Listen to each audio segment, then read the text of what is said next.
तो बच्चों आज हम चैप्टर पढ़ाएंगे बड़े भाई साहब। बड़े भाई साहब जैसे कि तुम्हें नाम से पता चल रहा है कि एक छोटा भाई है और दूसरा बड़ा भाई। दो भाई हैं और दोनों हॉस्टल में रहते हैं। और ये जो चैप्टर है बड़े भाई साहब, ये मुंशी प्रेमचंद जो कि एक फेमस रचनाकार हैं, साहित्यकार हैं, लेखक हैं, बहुत सारी कहानियाँ लिखी, नाटककार हैं, बहुत फेमस राइटर हैं, ये लेखक हैं मुंशी प्रेमचंद। तो इन्होंने अपनी ही लाइफ का, जब वो लोग दोनों भाई हॉस्टल में पढ़ते थे, तो जब वहाँ पर क्या क्या होता है हॉस्टल में उनके साथ, वो अपना ही संस्मरण यादें उन्होंने लिखी हैं। तो इसमें वो बड़े भाई साहब चैप्टर में बोल रहे हैं कि वो जो उनके बड़े भाई साहब थे वो सारा दिन किताबें पढ़ते थे, पूरा दिन कमरे में बैठ के किताब खोल के रखते थे, पढ़ते ही रहते थे। और जो छोटा भाई है मुंशी प्रेमचंद जो कि पाठ का लेखक है, वो 1-2 घंटा पढ़ते थे, लेकिन जितना पढ़ते थे उतना 1-2 घंटे में ही पूरा कंसंट्रेट लगा के तब पढ़ते थे और फिर सारा दिन खेलते थे, कनकव्वे उड़ाते थे। अब कनकव्वे क्या होता है, एक पतंग होती है और पहले बहुत गरीब लोग रहते थे तो हर कोई पतंग नहीं खरीद सकता, और वो हॉस्टल में रहते हैं तो महीने का खर्च उनके पास आता था, जो उसमें से पतंग खरीदने के पैसे नहीं होते थे। दूसरे उनके बड़े भाई साहब के हाथ में पैसा आता था, और बड़े भाई साहब तो उनके खेलने पे वैसे ही नाराज रहते थे, तो पतंग के पैसे तो बिल्कुल ना देते। तो उन्होंने क्या किया, कागज फाड़ते हैं और उसे इधर से मोड़ लेते हैं, इधर से मोड़ लेते हैं कागज को, और उसमें धागा बांध लेते हैं, तो उसको कहते हैं कनकव्वा। वो पतंग की छोटी बहन है कनकव्वा। तो जब भी टाइम मिलता वो भाग जाते थे हॉस्टल में से और खेलते थे, कभी क्रिकेट खेलते थे, कभी फुटबॉल खेलते थे, कभी कनकव्वे उड़ाते थे। तो जब वापस लौट के रूम में आते थे तो उनके बड़े भाई साहब वही बुक लिए बैठे हैं और उनको बहुत डांटते थे कि तुम सारा दिन बर्बाद करते हो, मम्मी पापा ने मुझे तुम्हारी जिम्मेदारी दी है और तुम बिल्कुल नहीं पढ़ते हो, तुम्हें पता है मेरी कितनी बड़ी क्लास है और तुम ऐसे ही घूमते फिरते हो। तो और बड़े भाई साहब क्या थे, सारा दिन किताब लेके बैठते थे लेकिन पढ़ते कुछ नहीं थे। कभी उस किताब पे अपने साइन कर कर देखते रहते थे, कभी उस पे शेर व शायरी लिख देते थे। तो इस तरह से वो सारा टाइम काटते रहते थे और पूरा दिन माइंड में ये रहता था कि मैं पढ़ रहा हूँ। ना खेलते थे ना इंजॉय करते थे।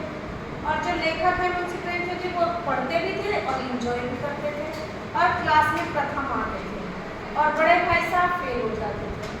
वो बड़े भाई साहब जो थे उनके, उनसे 3 क्लास आगे थे, तो वो उसमें थे 5th में और वो 8th में।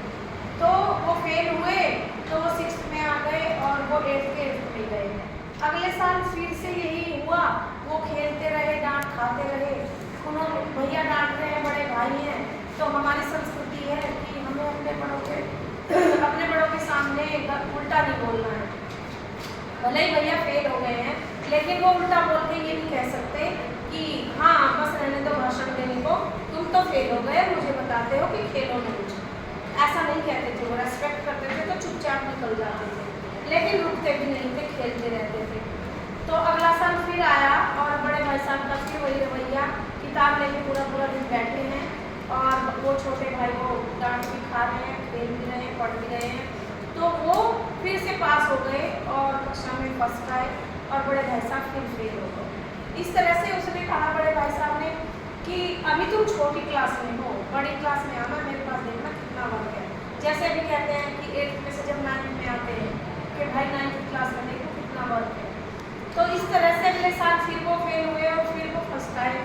फिर वो कहते हैं कि तुम सारा दिन खेलते हो, टाइम टेबल बनाओ।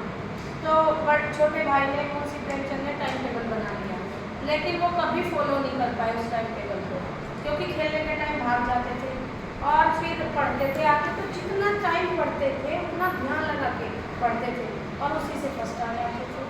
तो वो कहते हैं पैसे भी बड़े भाई साहब के खाते में आते थे। वो कहते हैं अगर मैं तुम्हें पैसे दे दूँ, तुम 1 महीने में ही सारे उड़ा दोगे, 15 दिन में ही, फिर 15 दिन कैसे कटेंगे बिन पैसे के? ना तुम्हें हिसाब आता है, ना तुम्हें टाइम समय की पाबंदी पता है, और तुम अपना रवैया बदलो। तो जब लास्ट आया तो दोनों भाई एक ही क्लास में हो गए, दोनों भाई 8th में आ गए, छोटा भाई भी और बड़ा भाई भी। अब बड़े भाई को शर्म आने लगी कि अब मैं क्या कहूँगी, बड़ी क्लास है। अब वो बेचारे को शर्म आने लगे कि ये तो हर बार फर्स्ट आ जाता है और मैं सारा दिन किताबें पढ़ता हूँ और फिर भी फेल हो जाता हूँ। तो वो आत्मग्लानि अपने अंदर ही उन्हें अफसोस सा होने लगा। लास्ट में क्या आता है कि वो कनकव्य उड़ाने जा रहा है। अब वो इतना टोकते भी नहीं थे उसे छोटे भाई को, और अब उसे इतना छोटा भाई भी इतना डरता नहीं था, खेल के आता था तो सीधा चला जाता था रूम में। पहले ठिठकता था, डरता था, पर अब सीधे चले जाता था कि क्या है, हम दोनों एक ही कक्षा में तो हैं। लेकिन लास्ट में क्या आया कि वो जब कनकव्य उड़ा रहे थे छोटे भाई, बड़ा भाई भी बोला किताब फेंके कि मैं भी तेरे साथ कनकव्य उड़ाऊंगा। तो इस पार्ट से ये शिक्षा मिलती है आप लोगों को, एक तो अपने बड़ों की रेस्पेक्ट करो, कभी भी ये मत बोलो कि आप पे तो होता नहीं है हम कैसे करें, ये नहीं कहना है। बड़ों की रेस्पेक्ट करो, बड़ों के साथ सम्मान से बोलो, उनकी बेइज्जती करके या बुरे शब्द मत बोलो, उल्टा मत बोलो। एक तो ये देखा आपने कि वो जो छोटा भाई था टेंशन हमेशा पास होता था, पर अपने बड़े भाई की डांट पे कभी बोलता नहीं था। हालांकि कहना नहीं मानता था, लेकिन बहस भी नहीं लड़ाता था।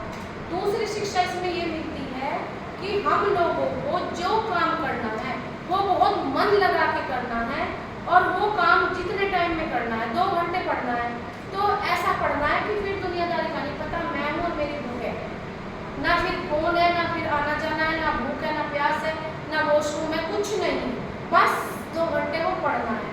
फिर देखो आपके कितने अच्छे मार्क्स आते हैं। 2 ही घंटे पढ़ो, पूरा दिन पढ़ने का अर्थ ये नहीं होता तो मैं आई किताब उठाई, मैं तो पढ़ रहा था, माँ देखो मैं तो पढ़ रहा हूँ, और फिर कुछ करने लगे, मोबाइल पास रखते हैं, मोबाइल देखने लगे।